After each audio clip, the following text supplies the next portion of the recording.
नमस्कार, आप देख रहे हैं न्यूज़ टाइम्स और आपके साथ मैं हूं विनोद जॉन पॉल। तो आइए खबरों में आगे बढ़ते हैं। 4 राज्यों के जंगलों से घिरा गढ़वा जिला वन्य जीवों के आवागमन से आदी है, पर इन दिनों जंगली हाथियों के एक झुंड ने वहां अपना डेरा डाल दिया है और उसके उत्पात और प्रकोप से ग्रामीण परेशान और भयाक्रांत है। गढ़वा जिला 4 राज्यों के जंगलों से घिरा हुआ जिला होने के कारण अन्य राज्यों के जंगलों से वन्य जीव आते रहते हैं, लेकिन इस बार हाथियों का एक झुंड कई झुंडों से आकर गढ़वा में बसेरा बना लिया है, जो अब जाने का नाम नहीं ले रहे। ये झुंड क्षेत्रों में जमकर उत्पात मचा रहे हैं। अब तक 5 लोगों को मौत के घाट उतार चुके हैं। 100 से अधिक पशुओं और घरों को नुकसान पहुंचा चुके हैं। वन विभाग ने लोगों से अलर्ट रहने की अपील भी की है। ऐसे में विभाग अब हाथियों को भगाने के लिए बंगाल से स्पेशल टीम बुला रही है। जंगली हाथियों के आतंक से परेशान गढ़वा जिला का 6 प्रखंड के लोग काफ़ी परेशान एवं भयभीत है। ज़िले के रंका, चिनिया, रमकंडा, भंडरिया, बड़गढ़, दुर्की के लोग हैं ज़्यादा परेशान। अब तो वन विभाग की परेशान होकर बंगाल के स्पेशलिस्ट टीम से किया है सीधा संपर्क, ताकि वन्य क्षेत्र से इन लोगों को दूसरे जंगल से भगाया जा सके। ज़िले के इन इलाकों में लगभग 200 की संख्या में हाथी मौजूद है, जिसमें नर और मादा और बच्चे भी शामिल हैं। इस झुंड में सबसे आक्रामक नर हाथी है।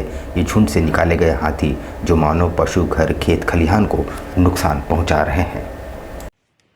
कल रात में हाथी आया, बहुत भीड़ की संख्या में आया और धान और मकई हम लोग के बहुत ज्यादा खा गया। और लगभग कितना एकड़ में खाया? लगभग 40 एकड़ में हम लोग के धान मकई खा गया। अच्छा, कितना की संख्या में था हाथी? वो 25 से 30 की संख्या में था। अच्छा, कितना की संख्या में थे? 30-35 गो। अच्छा, का खा गए? 1 क्विंटल चावल, हाँ 1 क्विंटल महुआ, हाँ। 50 किलो गेहूं अच्छा और जौ।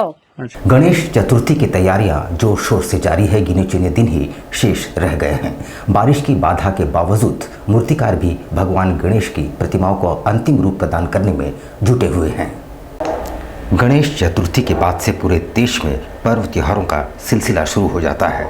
इस वर्ष 7 सितंबर को गणेश चतुर्थी का त्यौहार है। इसे लेकर जहां एक तरफ आयोजककर्ताओं के द्वारा तैयारियां जोर शोर से की जा रही है, वहीं दूसरी तरफ मूर्तिकार भी गणेश प्रतिमा को अंतिम रूप देने में लगे हैं, क्योंकि 5 सितंबर तक उन्हें सारी प्रतिमाएं बना देनी है और फिर बाजार में खरीदार उन मूर्तियों के लिए आएंगे। मूर्तिकार ने बताया कि रात 2 बजे तक काम पूरा करने का प्रयास किया जा रहा है, ताकि सही समय पर बाज़ारों में मूर्तियां उपलब्ध हो सके। उन्होंने बताया 5,000 से 12,000 से मूर्ति का मूल्य शुरू है। मूर्तिकारों द्वारा बनाई गई गणेश की प्रतिमा लोगों को अपनी ओर आकर्षित कर रही हैं।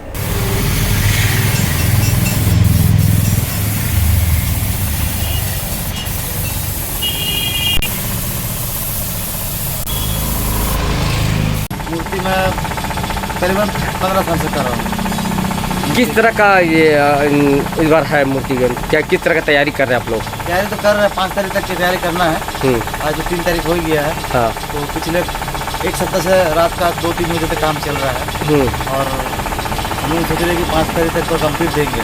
आज से कलर का काम चालू हुआ है। कितने से कितने का मूर्ति है आपके पास?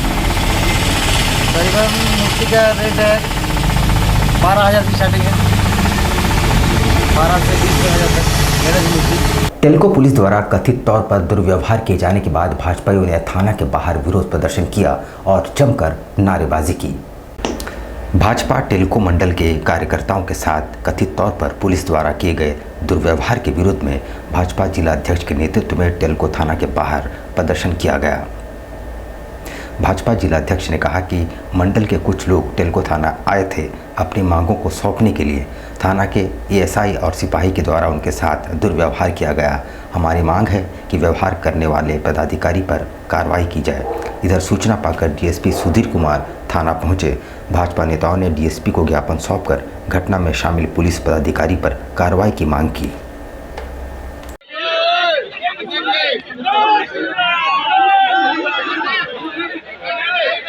भारतीय जनता पार्टी के आज कार्यकर्ता लोग आए हैं और हमारी अपनी मांग में 3 लोगों को बाय नेम्ड किया गया है। उनके ऊपर कानूनी कार्रवाई का मांग किया गया है।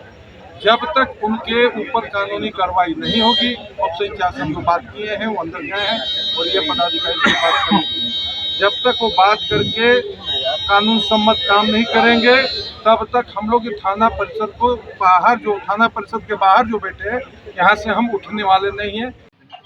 जैसे कि बताया गया, कल भाजपा मंडल अध्यक्ष के द्वारा एक ज्ञापन सौंपने के लिए आए थे, जिनमें उन लोगों के द्वारा आरोप लगाया गया है कि उन लोगों के साथ दुर्व्यवहार की गई है।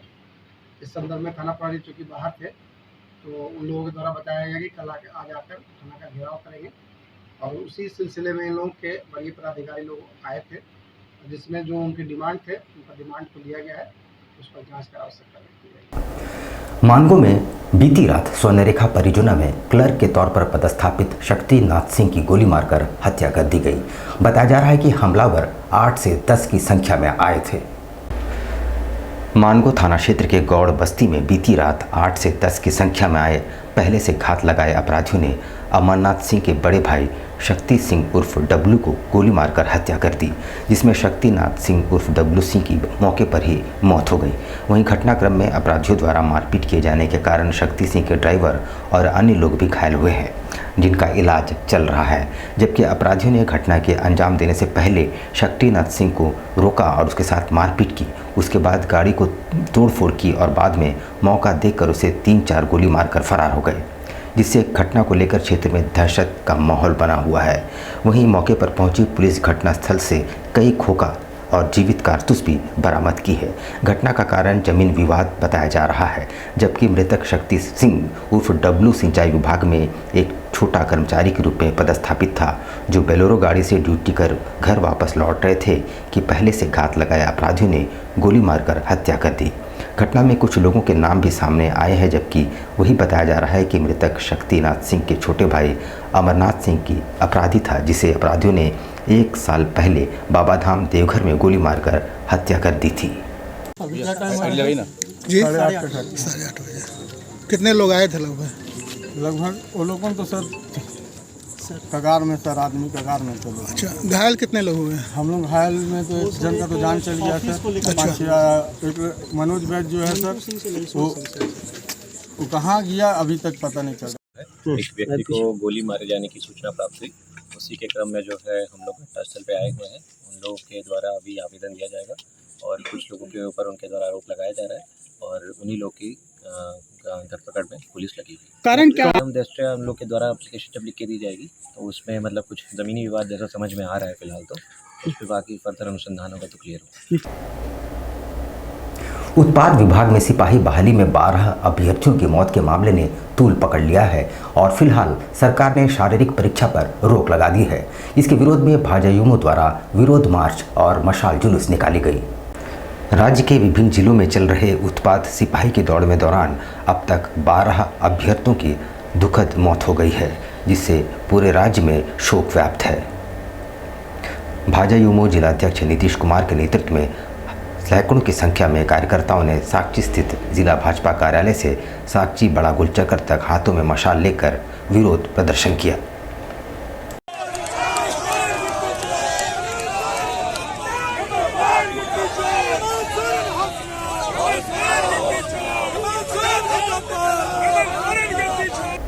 उधर लोहरदगा में लगातार बिजली कट के विरोध में भाजपाइयों ने समाहरणालय मैदान में धरना व प्रदर्शन किया। यहाँ की एक पंचायत में पिछले 6 माह से बिजली गुल है। जिले के अति नक्सल प्रभावित पेशरार प्रखंड क्षेत्र अंतर्गत तुइम पंचायत में पिछले 6 माह से बिजली गुल है, जिससे ग्रामीण अंधेरे में रहने को विवश है। कई बार अधिकारियों और विभाग को इसके बारे में जानकारी दी गई, इसके बाद भी बिजली व्यवस्था दुरुस्त नहीं हो पाई और 6 माह से पूरा पंचायत अंधेरे में डूबा हुआ है। आज भारतीय जनता पार्टी पेशरार मंडल के तत्वाधान में जो पेशरार प्रखंड का तुइम पंचायत है, उसमें 6 महीना से लाइन नहीं है। आप सोच लीजिए 6 महीना से लाइन नहीं है और वहाँ का परिवार कैसे रहता है, लोग कैसे रहते हैं। इसी के लेकर के आज डीसी कार्यालय के माध्यम से सरकार को संज्ञान में दे रहा है और हेमंत सोरेन को चेतावनी दे रहा है कि वहाँ के आम जनता है उसको यथाशीघ्र लाइन दिया जाए। इसलिए कि सोच लीजिए कि आपका 1 लीटर मट्टी तेल मिलता है वो लोग को, अब 1 लीटर मट्टी तेल में 1 महीना रहना, वो भी बाल बच्चा है, बरसात में होती है, बरसात में वहाँ पर जानवर भी है, सांप भी है, गोजर भी है। यहाँ पर हम लेंगे एक छोटा सा ब्रेक, लेकिन आप कहीं जाइएगा नहीं, क्योंकि ब्रेक के बाद खबरों का दौर जारी रहेगा। तो आप बने रहिए हमारे साथ और देखते रहिए news times.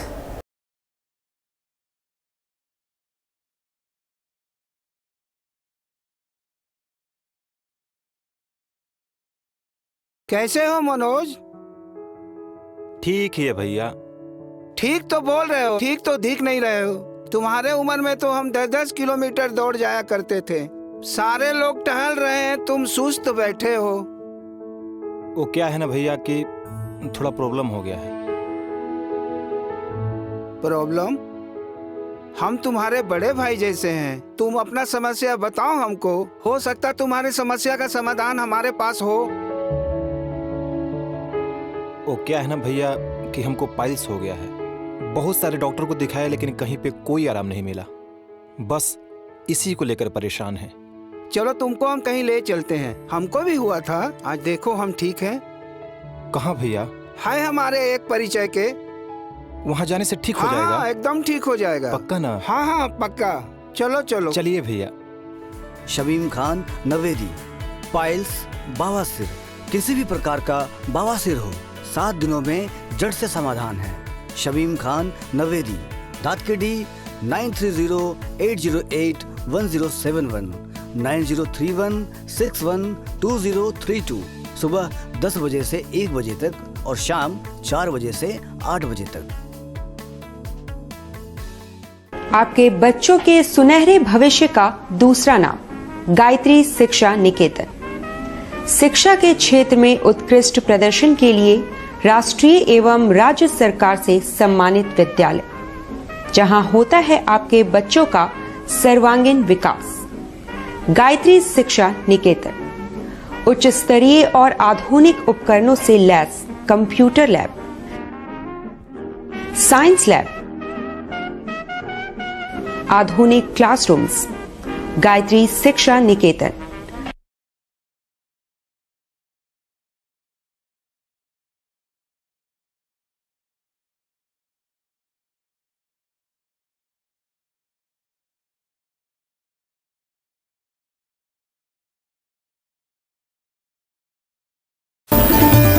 Indian Bakery, specialist in cakes and confectionery items. Online booking facilities. Online booking facilities. Specialist in all types of patties, eggless cake, birthday cake, anniversary cakes, wedding cakes,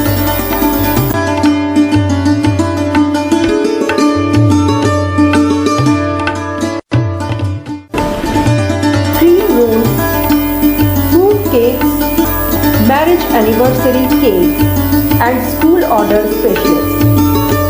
Please do visit with your friends and family.